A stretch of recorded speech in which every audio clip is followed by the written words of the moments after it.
Okay, so tonight we're talking about risk assessment, and thanks for showing up because this is the most important lecture of the entire term. And there will be tons of exam questions about material that I'm covering tonight. So, yeah, extra bonus points. I wouldn't go that far. So tonight we're talking about risk assessment, and I think as sort of an introduction, it's interesting to talk about what is risk.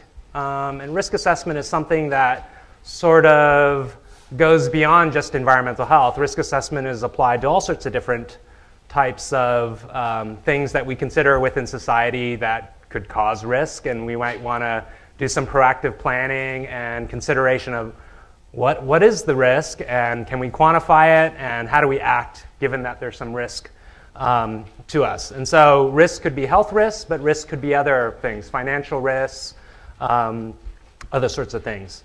So I'm going to be talking about what the environmental health people typically think of when we talk about risk, and it's something called the risk triplet. And it mirrors pretty much the environmental health pathway. So I really wasn't kidding when I was saying that this is the most important lecture of the term, because in some sense, I mean, I'm going to try and kind of make it all come together with respect to the toxicology and exposure assessment and dose response and all that sort of stuff. One of the things is when you try and tie together all these relationships, the thing that often comes up in risk assessment is this issue of uncertainty. And so I'll be talking a bit about what are the different components of uncertainty that come into play within a traditional risk assessment. And then let's say we're able to calculate out risk. So we do something called a quantitative risk assessment.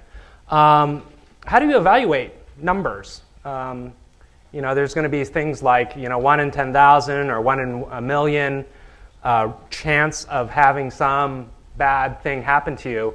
And then how do we, is that okay? Is that high? What's sort of an acceptable risk? And there are different frameworks for thinking about it in terms of comparative risk or thinking about what the minimum level of risk we might tolerate as a society.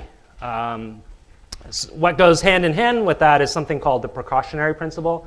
And I don't think I'll touch on this too much because I think in the follow-up lecture, Kirk is going to be talking about risk perception and how as a society we value certain types of risks and react to them.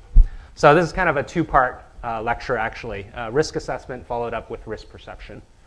And then I'm going to be talking about some things that we don't do well within traditional risk assessment. And there's many things that we don't do well within this, within the traditional approach, at least. I'll talk about that. So sort of one of the preludes to talking about risk is what do we try and do as a society when we try and think about environmental health problems? I think, Amy Kyle talked a bit about this in the morning when she talked about policy and how we're sort of moving through how we think about environmental health problems from one which is, just capping pollution to one where we're now designing for the future and thinking about green design and sustainability. And with all of this, whether it's capping the smokestack to being very proactive, I mean, generally we're thinking that we would like to do things in an intelligent way so that we aren't creating environmental health problems. And, we're doing no harm to society, and that can span a number of different sort of decisions that we might consider. Everything from the chemicals that we put into industry, processes that we might employ, and whether or not they're clean or they're toxic to certain communities, whether or not we're creating environmental justice problems, or we're creating Superfund sites where there's contamination that we have decades and decades to contend with and try and clean up to make places habitable again. So all these sorts of decisions are sort of real-world environmental health problems that we need to contend with. And we need a process to help us sort of think through these things. And that's what risk assessment is about. It's about creating a systematic framework where we can evaluate some of these questions and challenges. So what is risk? I've provided some clues here with my, downloaded clip art. But what do you think these icons represent when you think about risk?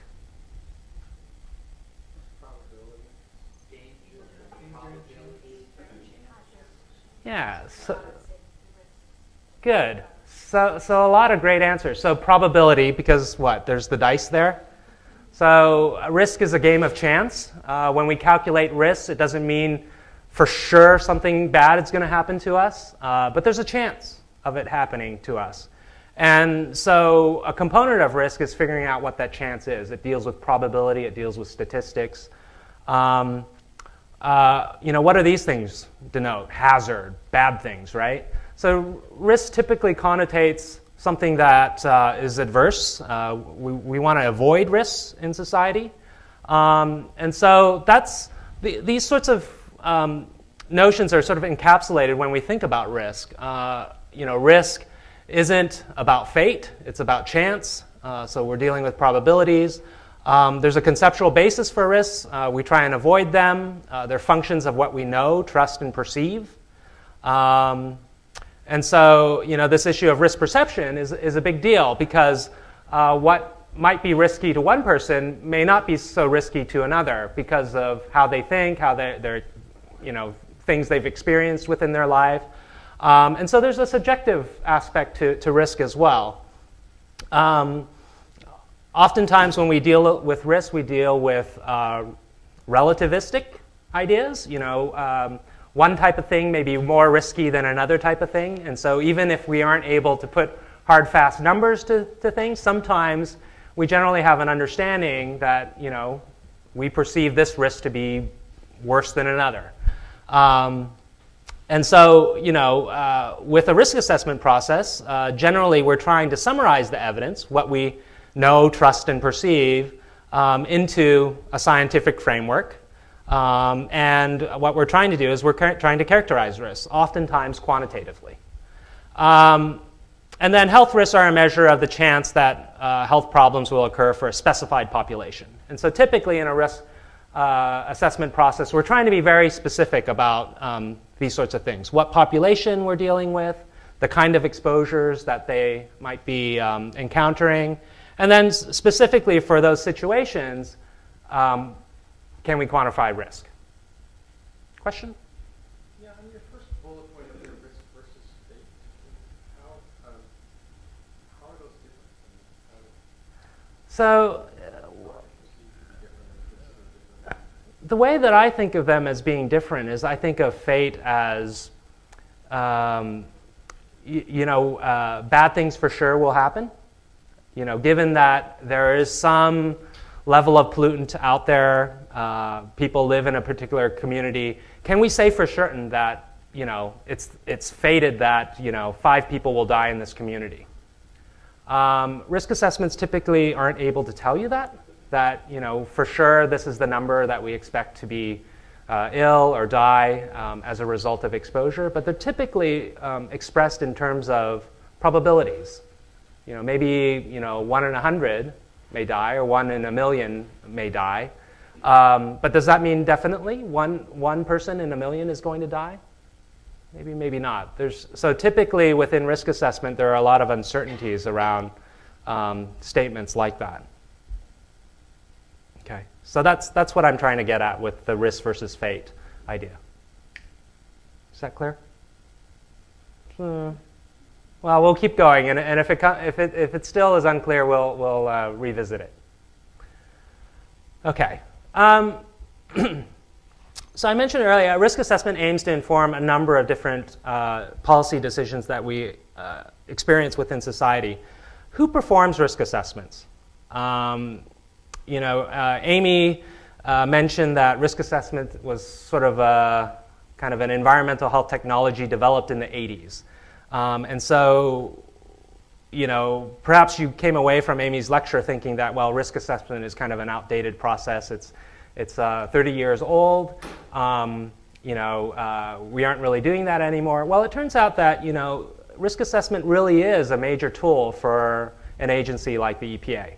And so EPA routinely conducts risk assessments. And they conduct risk assessments for a number of different things, things that I mentioned earlier. The introduction of new chemicals onto the market would involve a risk assessment. Looking at standards, whether or not a standard is being health protective or addressing best available treatment technologies, that would involve something like a risk assessment. Similarly with cleanup efforts, so a Superfund site, and thinking about how much do we need to spend and how much effort do we need to put into a community to clean it up, to make it safe again, that might involve a risk assessment as well. So these are real world applications that are ongoing that are involving risk assessment today. I mentioned that within environmental health, we typically think about the risk assessment process as characterizing a risk triplet. And so a triplet, what are the three things in the triplet? Well, in sort of general terms, it's what can go wrong, how likely is it, and what are the consequences when things go wrong. And the traditional definition of risk, which is probability times consequence, it's fully embraced within this triplet idea. And so I'll go through each of these in a little bit more detail. So when we ask what can go wrong, typically we're asking a hazard identification problem. This is basically saying, is there a pollutant in the environment? We understand that there's a source of it. We understand that it's out there. People are being exposed or potentially exposed. And so it's something that could go wrong. It's much like what Amy talked about this morning, where we're starting to do biomarker studies and you start to see certain contaminants in people and that raises an alarm. Okay, well, people are being exposed to it. You're starting to see it in the environment. So you ask, well, if this is a hazard that we're identifying, then how bad is the exposure and what's the risk associated with that? So this is typically the first step, is just identifying that there's a hazard that's out there. And then the second question, how likely is it, gets at quantifying the exposure. And so if we start to detect certain things in populations, the concentrations are out there, it's in communities where people have the potential to be exposed, then can you actually start to go out there and do exposure assessment studies where you're actually measuring, well, how close do people live next to the source of exposure? Depending on the routes of exposure and the media that the contaminant's in, well, how much are people either having skin contact with it or ingesting it or inhaling it? Can we characterize these different things such that this pollutant out there is suddenly getting into our bodies? So that's an exposure assessment question.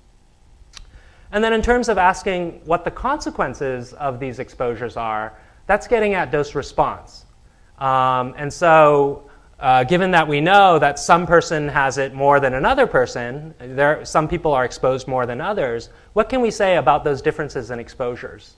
What's the probability of there being an adverse health effect given that there's this distribution of exposure across the population? Okay. And so risk assessment generally tries to incorporate these three different questions, hazard identification, exposure assessment, and then the dose response assessment. And it does it in a way that it tries to be systematic about reviewing the evidence base and looking at what things are we more certain about in terms of the evidence versus what things are really uncertain and we need to have some uncertainty factors or bounded analyses to be protective. And when I say that the approach is systematic, I'm not kidding. There's actually sort of National Academy Press books that are put out that describe the risk assessment process. And the one that's typically referred to is this one, which is the Red Book paradigm. It's literally a book that has a red cover that describes this process here. And you can see that, it has the risk triplet here, hazard identification, exposure assessment, and then dose response leading up to a risk characterization. But what's interesting about this particular approach is that generally there's this divide, this yellow line here. And the divide is between what's typically seen as a scientific process. So these are, an expert panel of scientists that are locked up in a room, and they do their science, and they come up with what they think is the best sort of health-based quantification of risk. And then once they figure that out, then it gets sort of thrown over to the other side, where it becomes a political process or a political policy process, where it's up to risk managers to figure out what they can do about those quantified risks. And that's where things like, what's the state of technology to control pollution? What's a cost-effective way of managing these risks? And so this is where things get blurred between sort of pure health-based science and health protective risks versus how standards are developed in the real world. And as you can imagine, that's sort of a contentious issue with the risk assessment process, is why is there this line here, and why is this divide between the sort of quasi-science versus sort of the politics of risk assessment. I'll skip through this because we've gone through it already. But recognize that this is our traditional environmental health paradigm, and these three steps actually encompass the flow through our environmental health pathway. So when we talk about hazard identification, really we're talking about these aspects here: identifying sources, emission, the fact that there's a concentration of pollutant in our communities. And then when we're talking about exposure assessment, we really are talking about people. How much are people being exposed to those things that are out there? And if we can quantify these things, then it gets into how bad are these exposures in terms of their probabilities of producing a response. And that gets at estimates of what these the risk of health effects might be. And so risk assessment process really is a systematic way of thinking through our traditional environmental health pathway. I should mention that much like this environmental health pathway is very linear, and it looks like there's a single source here and it's leading to a single health outcome, traditional risk assessment is practiced in very much the same way. So EPA will look typically at a single contaminant, single exposure route, and a single health outcome. And as Amy mentioned this morning, that's a pretty serious limitation given sort of what communities typically are grappling with. They're typically grappling with cumulative exposures to multiple hazards, and the traditional risk assessment paradigm really isn't practiced. There's modifications to the process that can help address cumulative impacts, but it really isn't practiced so much that way today. Okay. So if we dig a little bit deeper and we think a bit more about hazard identification, and we think about, what are the health problems that could be caused by a pollutant in our communities, and we think a little bit more broadly than the traditional paradigm, we might think about all possible health outcomes and pathways that could exist for a particular hazard. And if we want to think very broadly about health outcomes, we might consider those that are sort of acute health outcomes, as well as those that might be long-term, chronic, that may not be experienced today, but may persist in the future and cause problems later on. And so typically, risk assessments that deal with cancer, typically we're looking at the risk of cancer within a person's 70-year lifespan. That would be an example of, looking far out in terms of potential health effects. And oftentimes, when we start to think about both these exposure pathways as well as short and long-term health effects, we're typically doing lit review. And so this is, the scientific panel that's locked up in the room looking at the science. Generally, they aren't creating new science, but rather they're synthesizing the weight of the evidence with respect to both epidemiologic studies, but more often than not, they would be animal studies. And so they would be toxicological studies conducted on some lab animal, usually at high doses.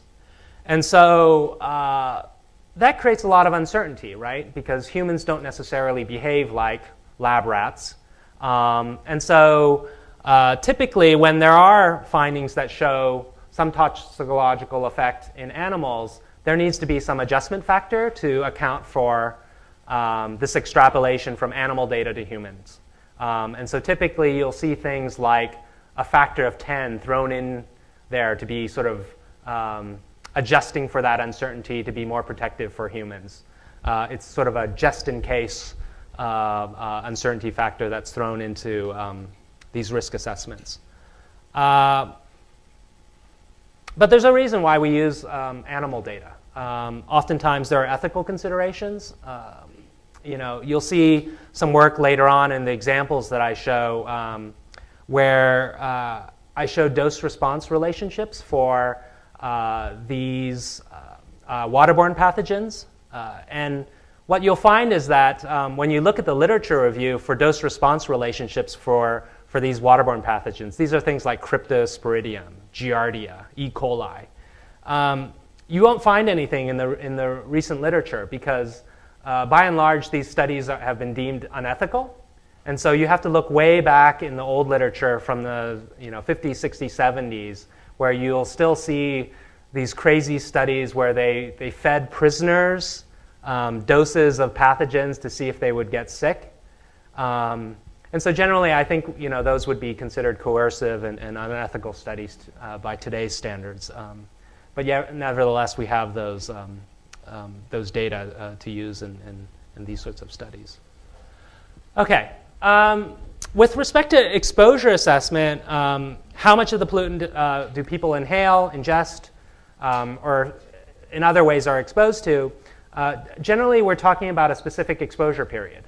So in the previous example, if you identified, say, there's a hazard and the hazard is for a long-term health effect like cancer, well, then what are we considering in terms of an exposure period? It could be, like I mentioned earlier, a 70-year lifetime exposure. That would be someone who lives in a community where they're consistently exposed to this chemical for a 70-year period, and then what would happen to them over the course of their lifetime with respect to their risk of having cancer.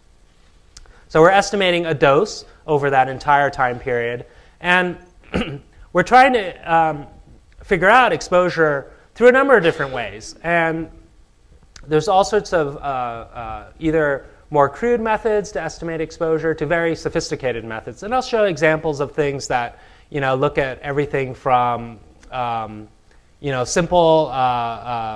simply looking at where people live and looking at the contours of measured concentrations to things where emissions are being modeled, and then there's dispersion, and there's these models that are looking at how pollutants spread through the environment. I'll show you some examples where we're using human time activity pattern data to understand where people are going and how that influences their exposure pattern. And then, depending on what we're looking at, there could be one or multiple routes of exposure that people need to contend with. And then another thing that may be interesting, particularly in the occupational environment, is looking at how people might protect themselves from exposure. And so this might be personal protective equipment that perhaps the risk assessment is trying to evaluate. So if people reduce their exposure by a factor of 10 or a factor of 100, does that minimize their risk, and by how much? So these are different things that we consider in risk exposure assessment. And then in terms of dose response, I think you probably went through this in the talks lecture. There are different dose response relationship shapes. And these are typically borne out by our understanding of particular things like cancer versus non-cancer, but also laboratory data and whatnot. And so you can see, these are two extreme examples. One is sort of the traditional cancer slope response function, where it's assumed that there is no non-zero risk level, but this extrapolates all the way down to zero, versus the example here where it's more sigmoidal, and there is sort of a level where you can get down to a dose where it's generally safe. It's not necessarily zero, but it's somewhere above zero. Again, the typical problem that we're dealing with in risk assessments is this issue of dealing with animal data. And so typically when we do animal studies, we're dealing with high dose data. And when we try and apply that to human populations and communities, typically those exposures aren't at super high dosing levels that we provide lab animals at, but they're rather low levels where there needs to be some assumption of the shape of the dose-response relationship. In this case, we're making an assumption that it's linear, it goes down to zero, and so the risk assessments would typically look at exposures that occur along here and make imputations about the risk. So this is an area of huge uncertainty, but nevertheless, it's based on what data we have and trying to make the best of limited amounts of data. And then I mentioned this earlier. I mean, how do we characterize risk? Generally, what we try and do is we think of risk as being kind of a function upon a function. So if we're able to estimate dose from our exposure assessment process, then we run it through our dose-response relationships. So it's very much like the curve that I showed earlier. If we understand where our exposure lies down here on the x-axis, then we project up, and then we figure out what our probability of having a response is. And typically there isn't a single dose that people are exposed to, but rather doses are probabilistic, and there's a distribution of doses that exist within a community. So some people might be exposed more, some people might be exposed less, and so typically there's some sort of a distribution associated here. And then if you just kind of run that distribution through here, you would expect there to be a distribution of risk as well. And so the risk assessment process tries to characterize that. What's the uncertainty or what's the variability that we have in exposure, and how does that correspond when we run it through this dose-response relationship to get risk. And then we typically summarize them in terms of probabilities. So, this is a 1 in a million chance of developing cancer over a 70-year lifetime. It's a typical sort of statement that you'll see. And there are different notions of what's acceptable and what's unacceptable. So it's really a judgment call, and it's somewhat unclear to me, even after seeing a number of different risk assessments and seeing sort of risks sort of all across the map. Basically, you might think, well, is 1 in a million safe? In certain contexts, people say yes, that's very health protective, that's good enough. And in other contexts, people might say, well,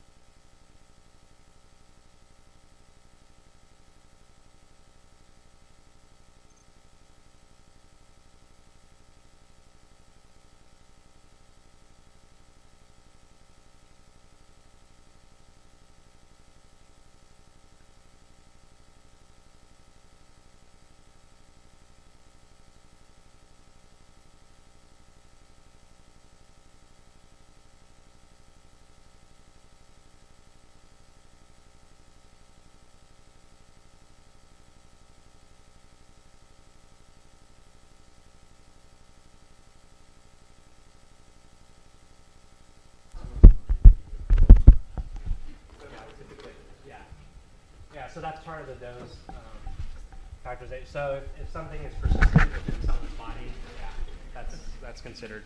So you'll see it in like dioxin risk assessments and stuff like that, where there is a persistence. Okay. Thanks. Back in business. So, so this idea of what's acceptable and what's not acceptable is really troubling to me because you'll see it in different contexts. Not only for instance, in waterborne problems, water risk assessments, you'll typically see 10 to the minus fourth for certain things. Whereas for cancer, it's generally accepted that 1 in a million is accepted as safe. But why is there a difference between something like cancer versus an illness from waterborne infection? And the other thing is in occupational settings, you'll see different acceptable risk levels than you'll see in sort of general populations. Oftentimes for the same pollutant. But for some reason, it's okay if you work in an occupational setting for you to bear a larger risk. And so that's kind of a crazy thing to me, and I don't particularly understand why those kind of differences exist. But as you go through risk assessments, you'll typically see this.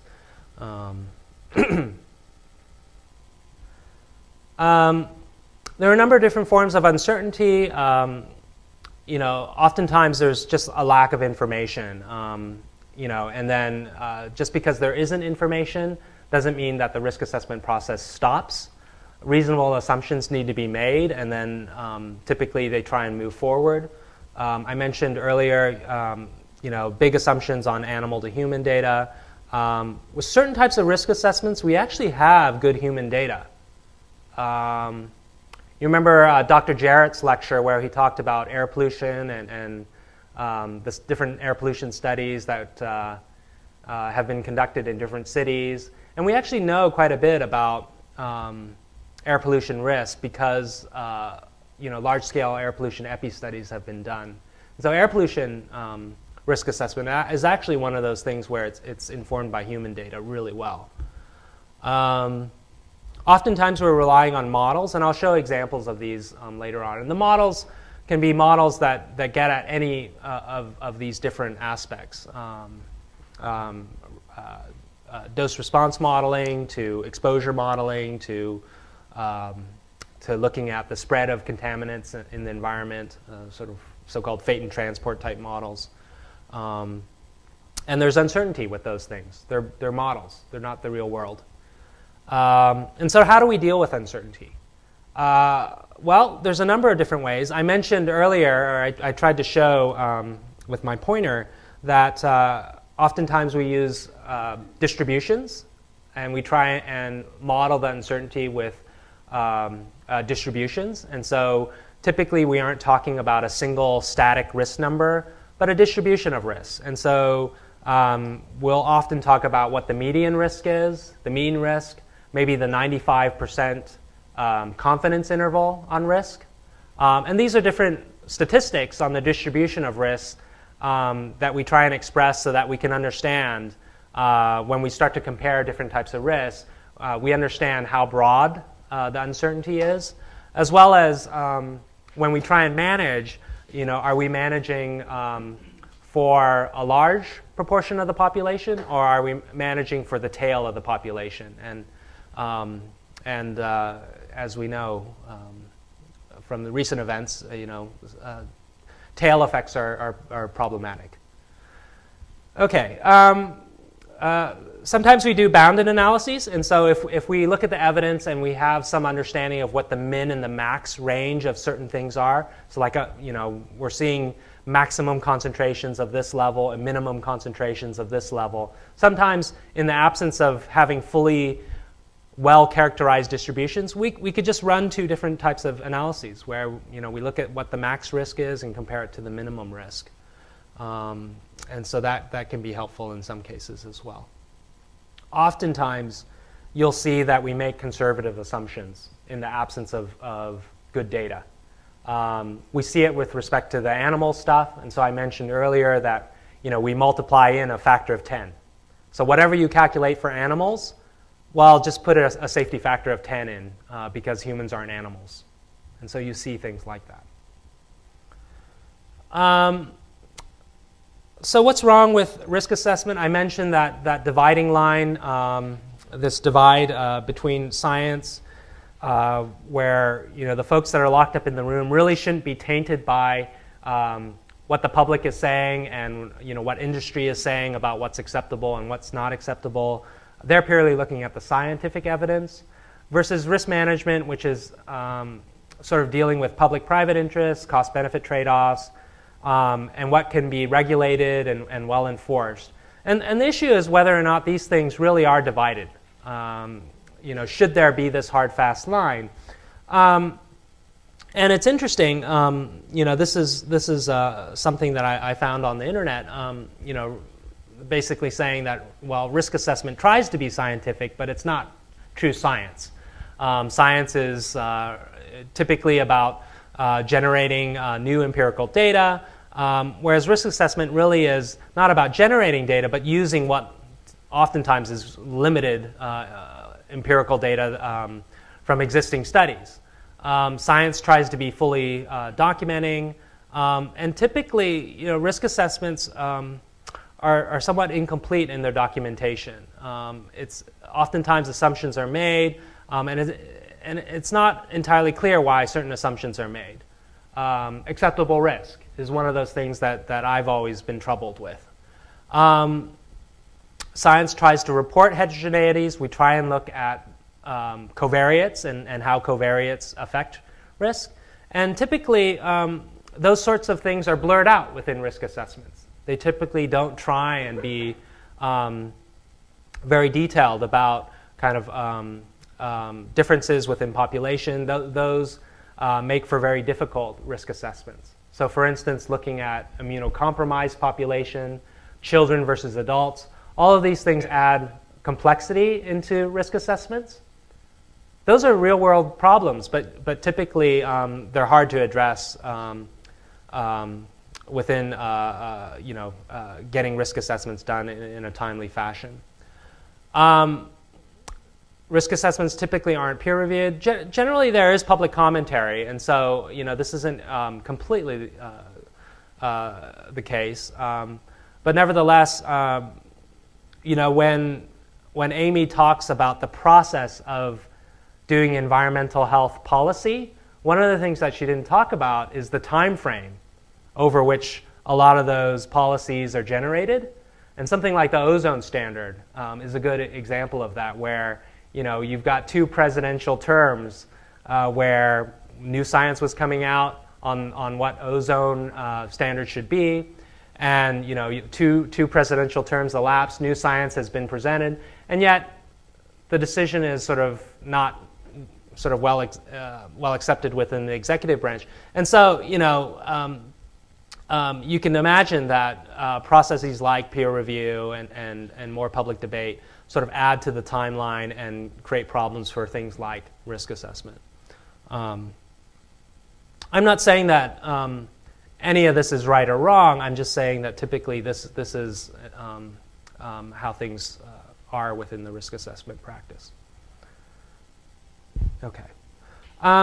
So generally, what is a decent risk assessment? A decent risk assessment tries to move forward quickly. It does the best with what is available. It considers both variations in exposure as well as uncertainty factors. It tries to be as transparent as possible in terms of listing out assumptions that are made. And it tries to consider different scenarios, both in terms of different types of exposure or different ways in which exposure could be controlled. It's an iterative process, and so as sort of the science and the risk assessment numbers are generated and goes into risk management, if there are uncertainties that exist, that new evidence over time comes up, like the ozone standard, which requires new evaluation, then why shouldn't we reiterate? Do the risk assessment over, incorporate the new evidence, generate new risk estimates, and see if there's new technologies that could reach the levels of control that are needed to reduce risk. So we'd like to think of risk assessments as iterative. That said, each time we do a risk assessment process, we're looking at a long amount of time. And then transparency. Participation is an interesting one, and I'll get into that with some of the work that I'm talking about here. So do you guys need a break, or should I keep going? Keep going. Okay. I'll show some examples, some things that I've been involved in. This is a risk assessment which was done for the West Oakland community. It was looking at diesel particulates. It was done by the California Air Resources Board relatively recently, a few years ago in 2008. The way that they did the risk assessment is rather interesting and very comprehensive. This is West Oakland, and this is the port that surrounds it. And there are a number of different sources of particulates. Diesel particulates that come from the port. Name one. Trucks. Okay, trucks. What else causes diesel pollution? Ships. Offshore vessels. Anything else? Trains. Yeah, so this is multimodal, trains, trucks. A lot of the equipment that's running on the port to unload vessels and move them around, all of those are diesel powered as well. So there's a lot of diesel going on. So the first step, hazard identification. You guys have basically done it. And that's the first step that the risk assessment tried to do. They did an exposure or an emissions inventory for the port, where they tried to characterize how much diesel particulates are coming from the totality of truck operations versus offshore vessels versus the trains, and so forth and so on. And you can see here that they characterized it in terms of three parts. Part two is kind of the rail yard. Part three is the truck traffic, and that's sort of going along the freeway and into the community. And part one is all the offshore vessels and the stuff related to the shipping and unloading and stuff like that. And they looked at the spatial domain of these different emission sources. And you can see that they actually modeled fairly far out. So the port is in here, and they actually looked at the whole totality of ship operations coming into the bay and anywhere along here, and they tried to characterize that as well. And so what did they find out from this emissions inventory process? Well, what they found out was that more than 50% of total emissions are actually related to the ocean-going vessels.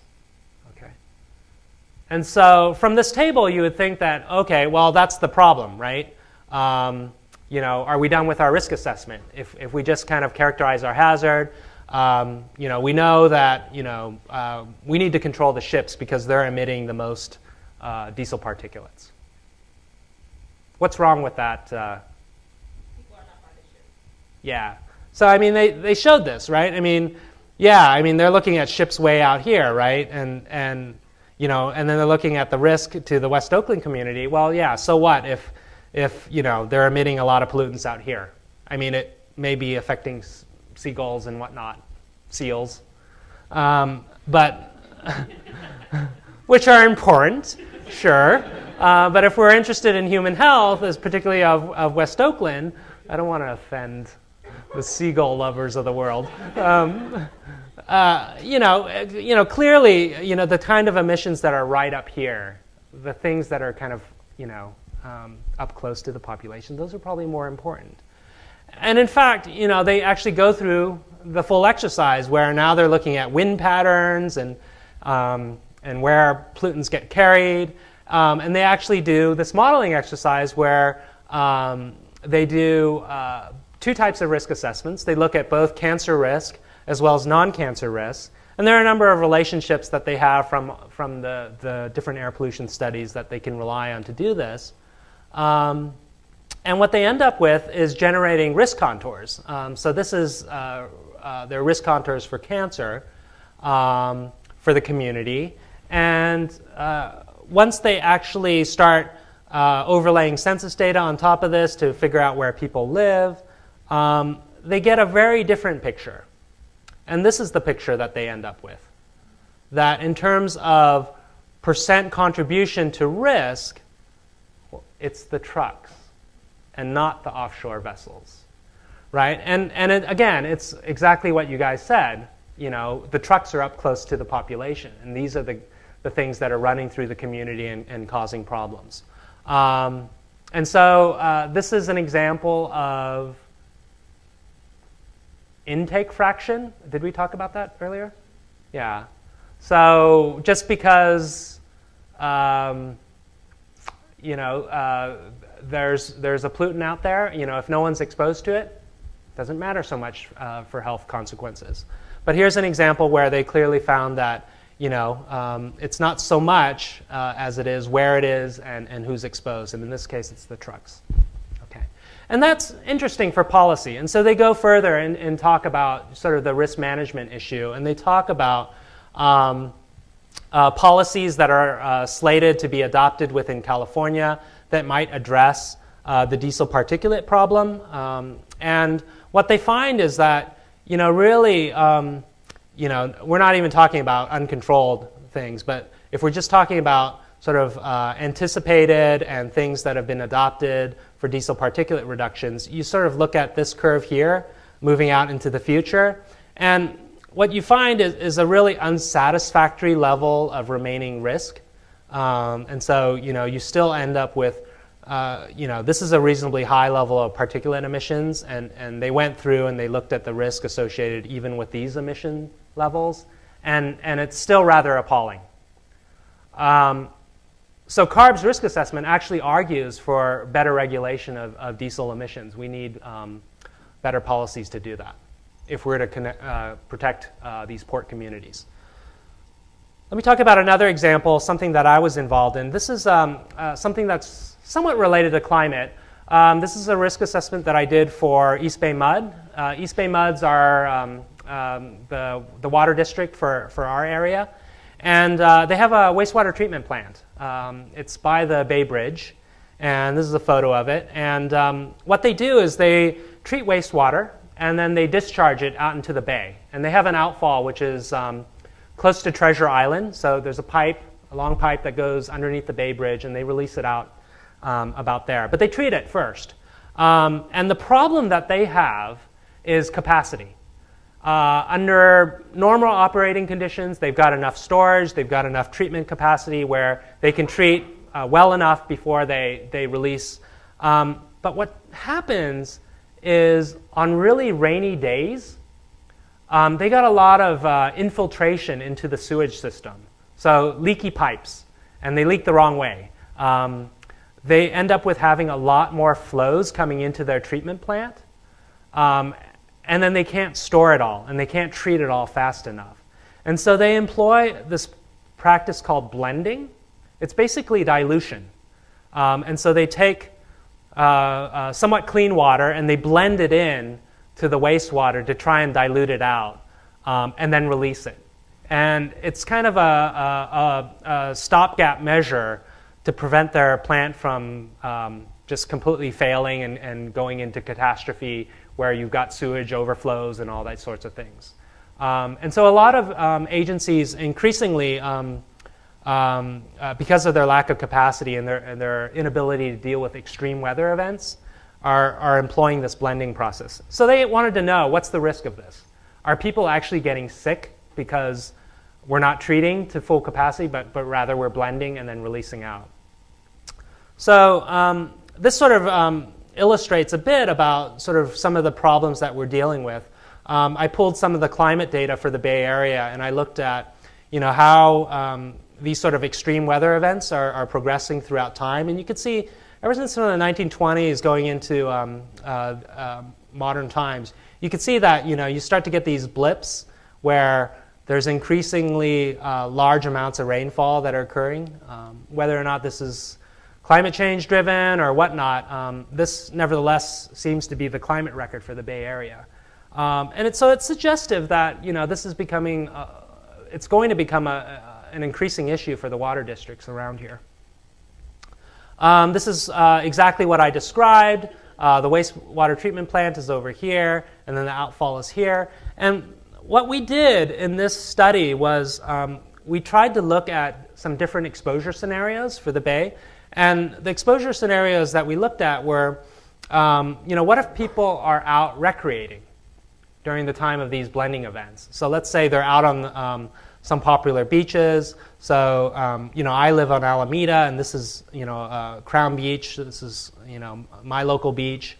Popular beach, a lot of kids out there. And so what if kids are out here on one of these blending days? The sewage outfall flows over here. How bad is it likely to be? What are the risks? And similarly, what if people are windsurfing, here? It's a much closer location. Can we characterize those? And what if people are swimming out in Aquatic Bay? There's a swimming club out there.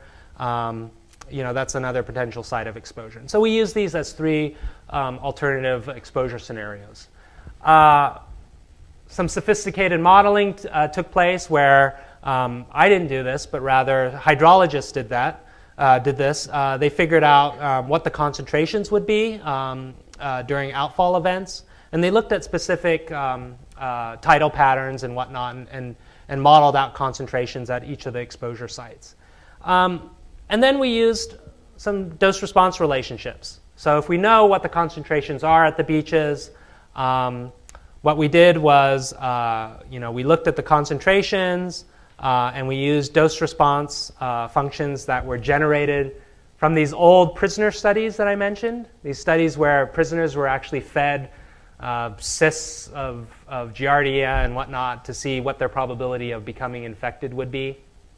And so we use these relationships in this way where we're running it through these dose-response curves to end up with what the probability of an infection would be. We do it probabilistic as well, so we're considering a whole range of different concentrations that could occur on the beach. Similarly, when we look at doses, there have been studies that have looked at how much people ingest when they're recreating, and it isn't a single number, but rather it's a probability distribution. And so that's what's shown in the upper right. And then we run these different functions through this. And then what it ends up with is a probability distribution with respect to our risks. And so these are risks that we generated for a single exposure event. And you can see that we're comparing blending days versus non-blending days. And generally, there's an order of magnitude increase in risk that we see that occurs on a blending day. Then we can ask other questions too about, what's the impact of this? And I actually made phone calls over to the local beaches to try and get attendance records so we could actually figure out, how many people are actually out there. So, if you multiply these risks by the population sizes, you actually get at some estimate, some probabilistic estimate of expected number of infections. And when you do that, so you can see some beach attendance data. That's from Crown Beach up at the top across the year. And you could see that generally with increasing blending days, you get small increases in risk, fairly consistent with increasing number of blending days. So it's a small risk, but it's something that we can quantify, and it's something that we can try and plan for the future. Okay. Let's see. Let's talk about some challenges in the risk assessment process. Risk assessment is evolving. I mentioned this divide in how people separate out the risk assessment process from the risk management process. It's in subsequent revisions of the sort of National Academy Press books, they've kind of blurred that line. This is one of the later iterations of the risk assessment paradigm. And what's interesting about this is that they've got this box down below. So these are sort of boxology type representations. But nevertheless, what does this box show? Formal provisions for internal and external stakeholder involvement at all stages. And literally, you can see the arrows span from the very early stages of trying to define the problem to all along within the risk assessment process, there should be stakeholder engagement. And as well as the risk management process, there should be stakeholder engagement. So rather than having this long-term iterative process where public commentary only comes at the end in the risk management, and then maybe it might trigger another risk assessment process 5-10 years later down the road, wouldn't it be great if stakeholders were engaged throughout and helping to define what the evidence base is, what the true problems are that need to be considered, the scenarios that need to be modeled, and so forth and so on. Another iteration of the risk assessment paradigm is one which considers cumulative risk. And so I had mentioned earlier, and Amy mentioned this as well, is that traditional risk assessment doesn't deal well with this sort of multiple pathway, multiple exposure, multiple chemical problem that's typically the real world scenario that you find in EJ communities. And so the National Academy has tried to address this, and so relatively recently, 09 revision, Science and Decisions Advancing Risk Assessment tries to look more holistically about risk and multiple pathways. I've been looking at it through this process called health impact assessment. I teach a class on this in the spring, and typically, health impact assessments are broader than risk assessments. We like to look more holistically at problems. We like to look at root causes. And we like to look proactively so that we prevent problems from occurring. And I'll show some examples of the work that we've been involved in. Looking at the same Port of Oakland issue, you notice that when CARB did their risk assessment, they were singularly focused. They looked at diesel particulates in this community. They didn't look at any social determinants or any other sort of health problems that exist in that community, and there are a ton of different health problems that exist there. And what we realized within this community was that they were plagued with a number of sort of increasing health challenges, and it was largely driven by port growth. And so the port isn't a static entity within the community, but it's something that's changing through time. And you can see through this chart that, really all those issues of diesel contaminants, those aren't things that are sort of today, here and now. But if the port continues to grow, what will happen in the future with diesel particulates, as well as other health problems within this community? Are they ever going to get better, or how are we going to deal with them? And the other thing that we found is sort of despite all this port growth, all the sorts of things that were going on to evaluate whether or not the port growth was okay, sort of revolved on a lot of these kind of patchwork issues of doing environmental impact assessments. And so every time the port said, well, we want to create a new berth, or we want to build a new terminal for the rail yard that could better connect things, there would be an environmental impact review, mandated process, something that involves public commentary, review. Sometimes some quantitative assessments are done. But what we found was that they were really short-term and focused on those specific projects. They didn't really have this long-term vision of port growth and what the cumulative aspects would be for, the cumulative impacts would be for this community. So we wanted to apply a different approach, and the approach that we took really had to do with trying to understand, the community as a whole. What does it look like? Why is there a port here? Why do people live here? And what do they live amongst, given that there's a port here? And you could see that sort of depicted in this land use map here. You could see a lot of residential in sort of the orange and the red, but what's interesting is all the brown. All the brown is industrial land use. And you could see all this industrial land use is sprinkled in amongst the residents.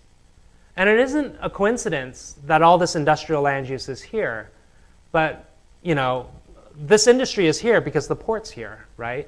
All of these are port-serving or port-affiliated businesses. And consequently, when you look at the diesel particulate risks, why is it that the community is exposed to truck pollution? Well, it's because the trucks need to get to all this industry, right? And so when they're getting to all this industry, it's not the truckers' fault. They're just trying to do their job. And so that becomes a problem. Land use planning, why aren't there safe buffers between industry and residences? That's a big question. Yep.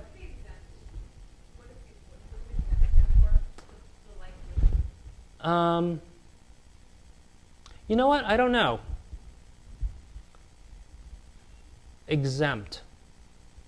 That's a good question. Exempt may have something to do with public property. So I don't think parks and open space are here, and I think this is a big park here. So I think that's partly included. Other things like perhaps the BART and the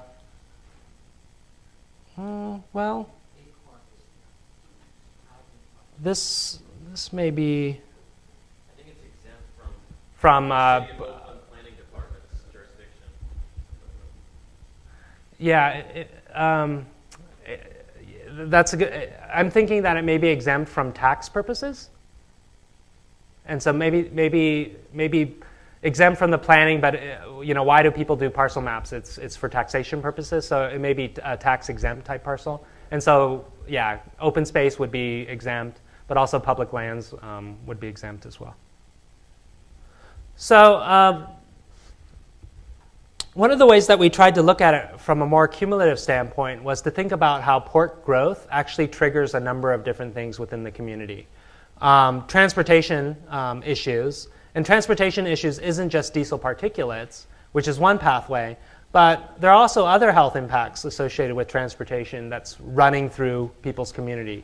So if you can imagine big trucks going through your community, there would be noise impacts.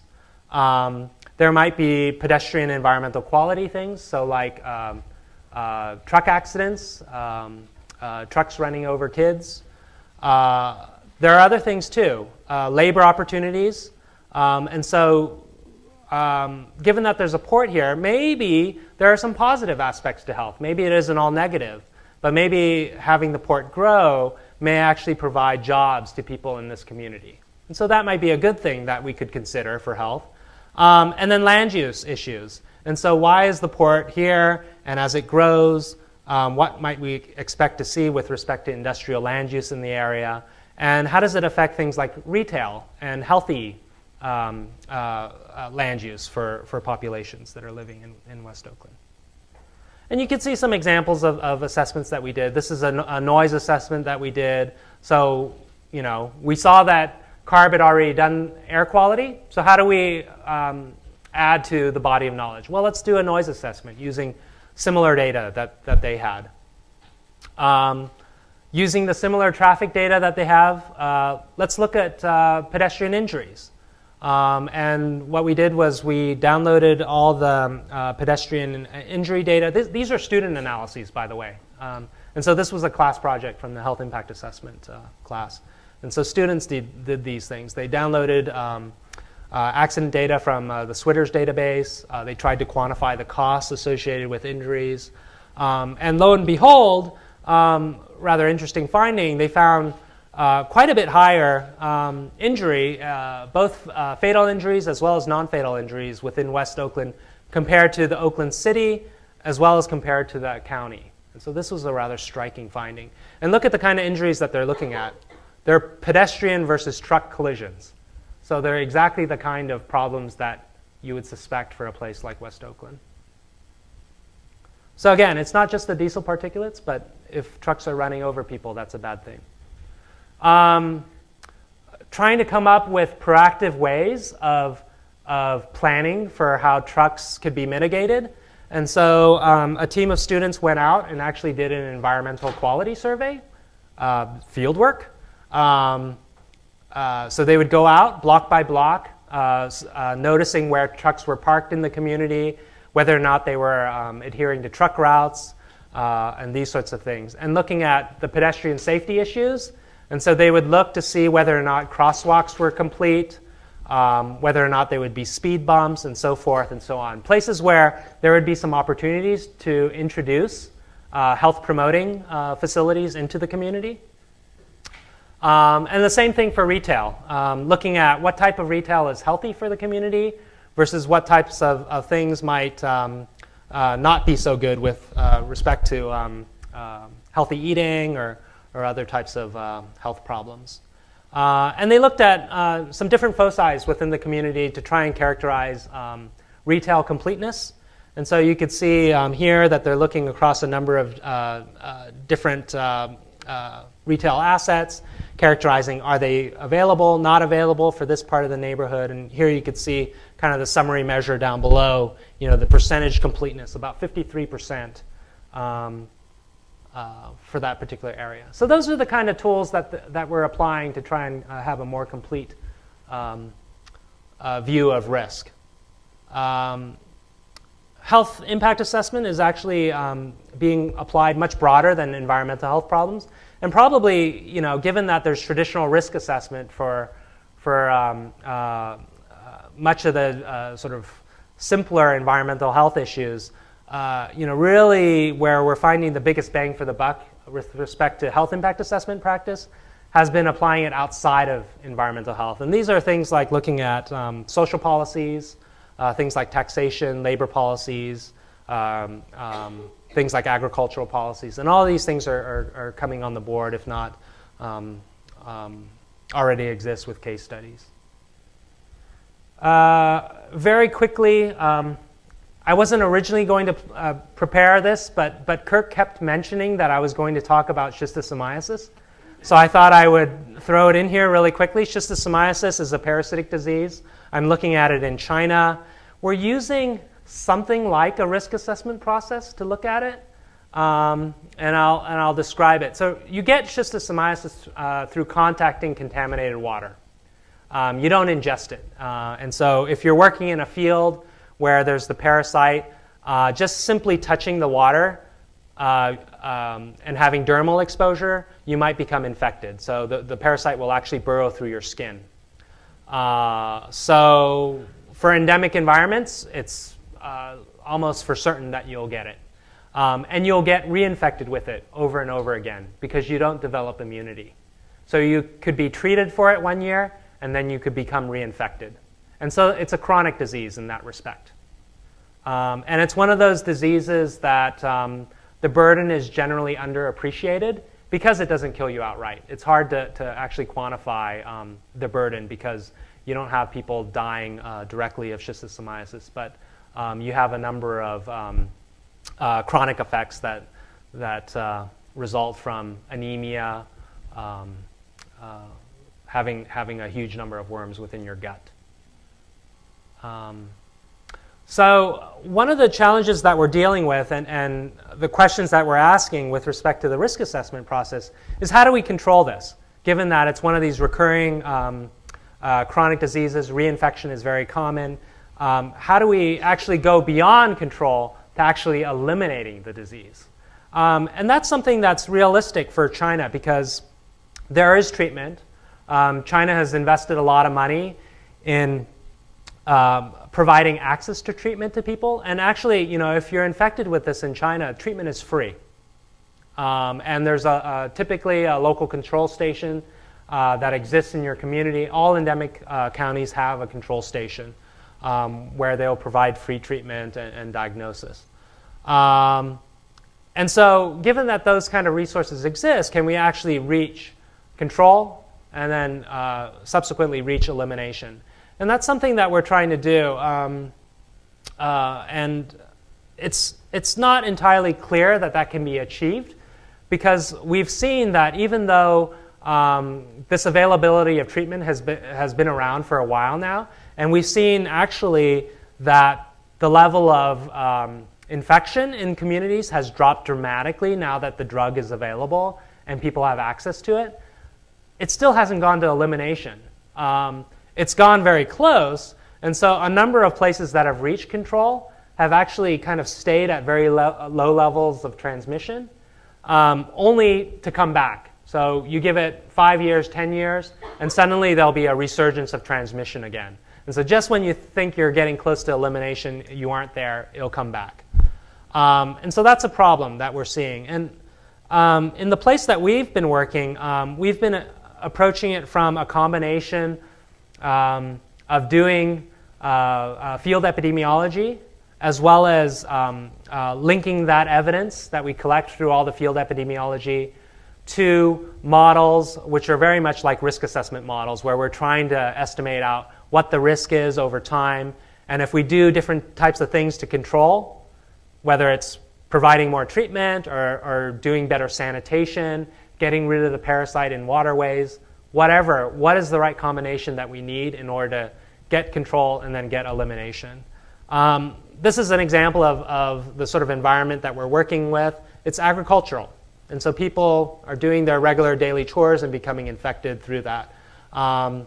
This is the endemic area. We're working in this area here to the west of China in Sichuan. And we're doing a lot of field epi across 20 villages in this region. And what's interesting about the field epidemiology is even over this very short, small area, this small region, it's only about 10 kilometers by 10 kilometers, you see quite a bit of variation in infection. So very low levels, maybe 5% infection here, to places where there's more than half of the population that's infected. This was in 2000 when we first started our work, and so these were very high levels. And subsequently, these levels have gone down dramatically. I think the last survey that we did, infection was around 5%. So the treatment's having a fairly good effect, and you can see these are photos of drugs that I took at a local doctor's office. So it's generally around. Effective. Drug resistance really hasn't kicked in yet for this part of China. But nevertheless, reinfection is a problem. And so 2 years after we did our study in 2000, we found that infection returned to 22% of the population, so about 50% of the previous levels in 2000. So even though we're treating populations, it's coming right back. And it's because the parasite persists in the environment. And so treating people isn't necessarily enough to get rid of it. We actually need to control the source. Quickly, what have we been doing in terms of our risk assessment? Well, we've been looking at different scenarios. And the different scenarios that we're considering are treatment-only regimes. And you can see that we call treatment chemotherapy. Every time we do a chemotherapy, you see these dips. And so you can see that chemotherapy matters, but it matters more or less depending on what we pair with it. And so you can see that, if we just do chemotherapy and then we stop, what happens is infection will tend to rise back up to sort of an endemic level. That's bad. What we would like is this sort of downward spiraling pattern where not only are we doing the annual chemotherapies, and we keep doing that, but we're also getting rid of the parasite in the environment. And so you can see that this black curve is where we're doing sustained environmental interventions. These are things like getting rid of the parasite from the environment, introducing sanitation systems into the communities so that we're breaking the actual cycle of transmission. And so you can see that with these kind of models, not only are we able to evaluate different scenarios, but they're dynamic as well. And so we could actually inform policy in terms of how long you need to be within communities, keep treating. It's not something that you can sort of give up on after a few years, but you actually have to be in there for the long haul with treatment and sanitation programs. Okay. And then the other things that we're considering, things that have come up that have been triggered by the reinfection process are, how is reinfection occurring? And we're looking at waterways as potentially being a problem. And so communities aren't sort of self-contained, but rather waterways flow between communities, and these waterways carry the parasite. And so we've actually done some field epi studies where we've measured how far the parasite can travel in these ditches, and you could see that over distances, these are distances that span adjacent villages, you still end up with parasites that can infect, in this case, mice. We're using mice as indicators, and you can see that the connectivity aspect of waterways is important. And you can see that too. This is sort of a different scale of analysis where we're looking at how much upstream watershed villages have. And you can see that for the villages that have a big upstream watershed, a lot of water is flowing into them, they tend to have higher prevalence than those that have a rather restricted upstream watershed. And so it's just another indication that potentially all these waterways matter. And it's led to tools that we've implemented for the local control authorities. And so these are some 3D maps that we generated for the county. And basically, the way that they use these is they can zone in on a particular community that they're interested in doing control in. And rather than just doing control in that community, they could actually see the entirety of that village's upstream watershed. And so they can actually try and plan out doing control on the upstream areas. So they don't just do control in singular villages, but they think of connected regions when they do control. Another aspect of connectivity are roadways. And so not only is the parasite transmitted by water, but people who are infected can actually carry the parasite with them as they move from community to community. And we've started to look at that with some activity diaries. And so we actually do surveys where we ask people where their water contact and where their defecation patterns are. And we ask them, how much do you do it in your own village? And we ask across a number of different activities. And then how much occurs in other villages? How far away does it occur? And we try and quantify that. And this is kind of like an exposure assessment process. And you can see some of the tools that we're using. These are GPS units that we're deploying on villagers.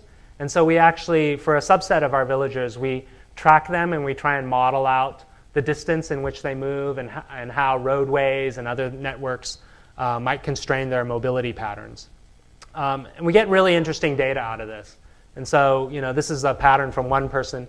These are individual study villages. And so this person may live in this one village, but look at it, their activity patterns. They're moving way outside of their own village.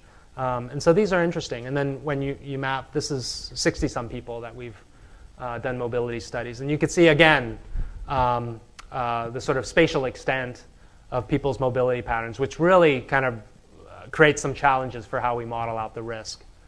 What's interesting is if you actually do relate these mobility patterns to infection, you start to see relationships like this where, yes, water contact is predictive of infection, but interestingly, having more days of travel is protective against infection. And one of the reasons that we're thinking is that, well, it's actually taking people away from their own village and their own hotspots of infection. So rather than potentially resulting in them getting infected in other places, it's actually removing them from their endemic villages. Maybe they're actually traveling, but they're traveling into the city where there isn't the parasite. And so that's actually a protective effect.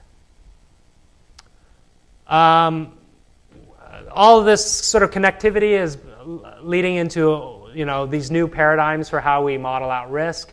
So now instead of doing individual village models like I showed before with the different scenarios, we've now got connected villages that have these sort of network patterns for hydrology. But we also have social patterns that are being modeled out on top of this as well. And we've looked at this from a theoretical standpoint, and what we're finding, rather interestingly, and I don't know, maybe perhaps not shocking, but having all this kind of connectivity actually matters in terms of the persistence of the parasite. It actually makes it really easy for there to be things like reemergence and for there to be sustained transmission. Because you could pick off any of these villages, do treatment, and if you picked off the wrong one, it can just flow right back in. And so that creates some serious challenges for the whole elimination problem. So with that, that's pretty much my last slide. So a bunch of different examples of how we're doing risk assessment.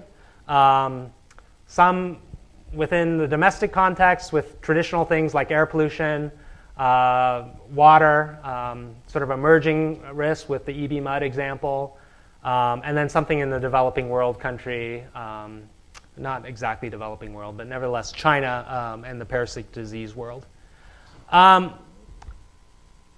We talked a lot about the challenges with risk assessment, things like acceptable risk, things like uncertainty and whatnot. One of the biggest challenges, and one of the things that we often hear locally when risk assessment findings are presented to communities, is this one where risk assessments often aren't really answering the question that people are asking. And that is, you imagine people living in West Oakland, they say, well, there's a quarter of the population in West Oakland that's suffering from asthma. Tell me why, there's this level of asthma in my community. And just because the CARB has done a diesel risk assessment for that community, it doesn't really get at that answer of, what's causing asthma? Is the diesel particulates responsible for 25% of the people having asthma in their community? It doesn't really get at that question. It doesn't get at causality. It doesn't relate a particular exposure to a particular health outcome. All it's doing is making these probabilistic statements about this is the risk associated with what's out there. And that's oftentimes disconcerting. Communities don't get what risk is and how it relates to their real-world problems. And so typically it fails to address many of the environmental justice concerns, focusing on health disparities. And risk assessments are problematic because typically they're looking at single chemical pathways when people are making testimonies where, why are you looking at diesel particulates when, it's the whole life cycle of the diesel truck. Yes, when the diesel truck is in operation, it's releasing diesel particulates, and that's contaminating my community and making us sick. But what happens when the trucks get old and the containers get old? Well, there's shipyards full of these old, decaying container vessels that are releasing the paint's chipping off of them, and we God knows what's coming off of those paint chips and floating into our communities. Why aren't we considering this really from a true cradle to grave perspective? And so you can see how people are seeing these things in their community, but yet the diesel, things like a diesel risk assessment are very limited in scope and really are not getting at the total cradle to grave. So in summary, risk is very problematic, and sometimes because it's this probabilistic notion. Risk, we typically try and describe in terms of a risk triplet, so hazard identification, exposure assessment, dose response assessment, and that mirrors the traditional environmental health pathway. We try really hard to address uncertainties within risk assessment. There always are remaining uncertainties that need to be dealt with.